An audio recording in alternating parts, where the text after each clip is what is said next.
Series 1, David spent his whole time moaning about how hard it was to drive that Bentley. Cursing.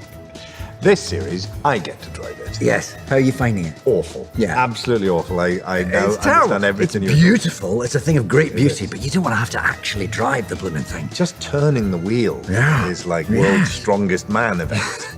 We get to go to Edinburgh in 1827 and throw Crowley and Aziraphale into the moral quandaries connected with body snatching and digging up dead bodies for medical research in bygone Edinburgh, and visit foggy, wreathed Edinburgh streets and graveyards. When you see Edinburgh all dressed up in its 1800s finery, it's quite breathtaking. In that part of the story, we get to see Aziraphale kind of wrestling with the sort of the idea that morality is binary. I mean, and of course, body snatching is a wonderful subject to examine that with, because the stealing of the bodies allowed medical science to progress to save lives, but was it immoral to do that? It's a nice chewy subject for our heroes to get stuck into. Aziraphale and Crowley are helping Elspeth on a mission. She's taking a body to Dr. Dalrymple, who gives her money for the bodies for purposes that will become clear.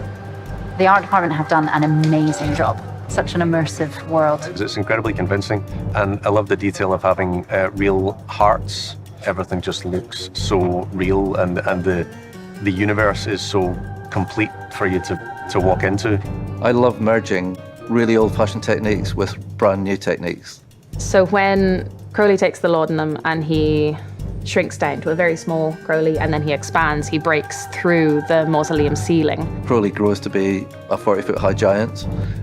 We used a miniature set, a physical miniature set, so he's standing against tiny little grapes, so therefore he looks huge. So it's kind of like a blend of that physical stuff against the CGI at its peak. We have a green screen or a blue screen around him that we're able to impose in and post. So it's really creative filmmaking. It's so easy to work with Michael because he has these wonderful ideas. He then illustrates them. The concept art work is beautiful. Physically, the mausoleums are small. Getting a camera in there and actually getting 3 people in there as well, we had to cheat a lot. The hard part was finding a graveyard you can dig in.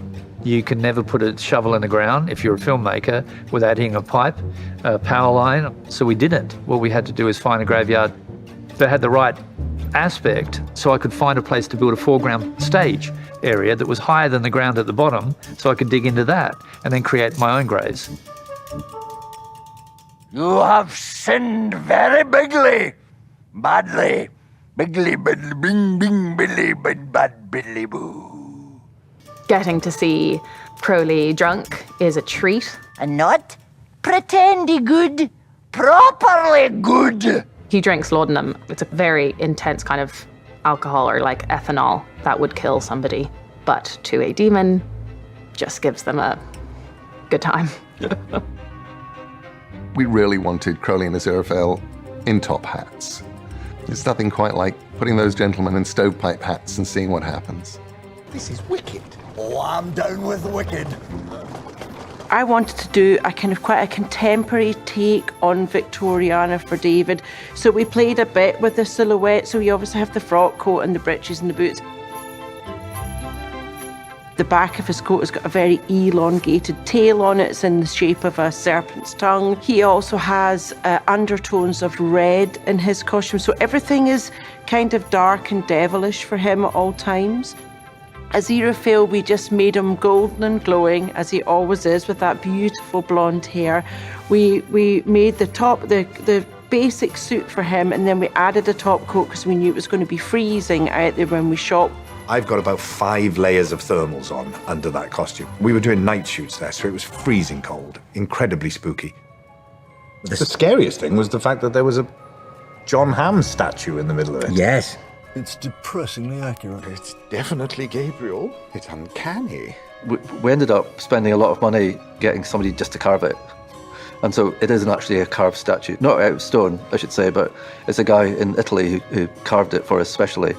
And he did a great job of it. It looks like John Hamm. You know, it's a very rare thing to get a statue made of you while you're still alive, so I'll take it.